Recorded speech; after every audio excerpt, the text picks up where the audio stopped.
This is a short overview of British literature, going chronologically, so I start at the beginning with the Anglo-Saxon epic Beowulf, written sometime between 800 and 1000, so that's in the Middle Ages, written in Old English, the Anglo-Saxon language.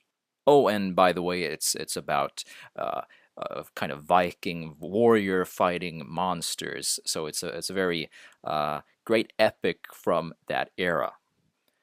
While the Canterbury Tales is a collection of short stories by Geoffrey Chaucer from the later Middle Ages, written in Middle English.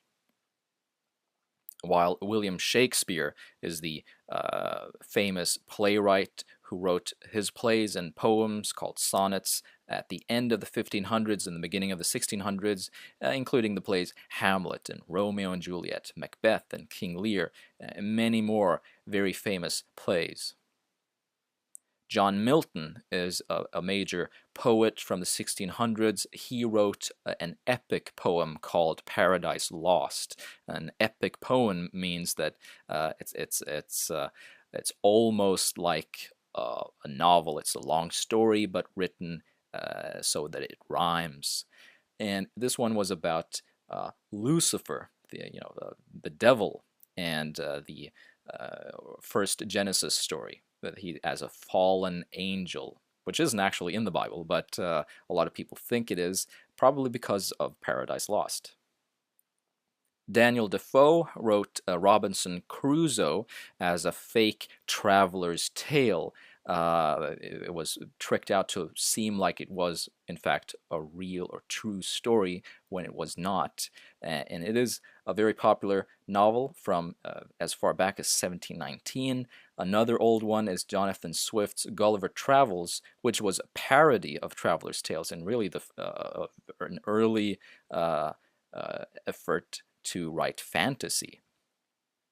And the Romantic period of romantic poets like William Wordsworth, John Keats, and Lord Byron was between 1798 and 1819, about those years when several of these very famous poets were active.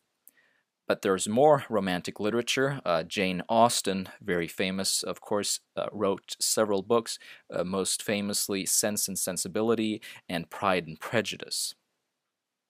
Charles Dickens lived in the Victorian era. He wrote Oliver Twist as a social criticism in 1837. He was very young back then.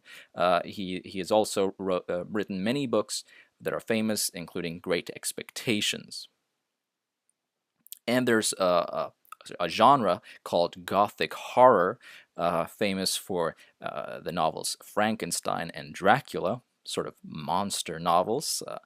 There's also something called Gothic fiction, which does not include monsters, but has sort of the same psychological underlying terror or something there that makes it more enticing or mysterious.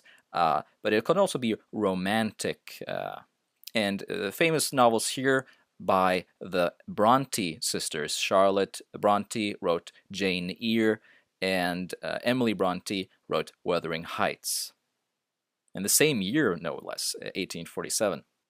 Oscar Wilde is another author of Gothic fiction. He was Irish, a very famous author. He wrote The Picture of Dorian Gray, which came out in 1890, which is about a young man who lives a very debaucherous lifestyle, but he retains his good looks while there's a picture of him, a painting in an attic somewhere of him, and the picture, the image of him in the picture, slowly disintegrates and sort of shows the physical image of his actual lifestyle, which is very self-destructive. Going from the late 19th century to the present now, there was detective fiction with the Sherlock Holmes series by Arthur Conan Doyle. The first one was from 1887. The most famous one is The Hound of the Baskervilles, which is a Sherlock Holmes novel, published a little later than that. And the science fiction, the groundbreaking science fiction novels of H.G. Wells, which he started writing in the 1890s and continued after 1900. For instance, The Time Machine or The Invisible Man, The Island of Dr. Moreau, which is about animal-human hybrids and genetic engineering, really, and The War of the World, which is about invading Martians who try to conquer the Earth. The Irish playwright George Bernard Shaw wrote Pygmalion, which is more famous for the title of its movie adaptation called My Fair Lady, about a professor, a British high-class person who finds this Cockney-speaking young maid or something and tries to teach her to become a proper lady and speak proper English. And there was something called modernism, which was based on stream of consciousness, a sort of a technique, literary technique from the 1920s. James Joyce, who was also Irish, and Virginia Woolf, the two most famous examples of modernism, with their novels Ulysses and Mrs. Dalloway. And Mrs. Dalloway, for instance, it's a novel, takes place in only one day, and is based mostly on stream of consciousness of her hearing this woman's inner monologue. And the novels of James Joyce can be very difficult to read and understand what's happening. So that's modernism.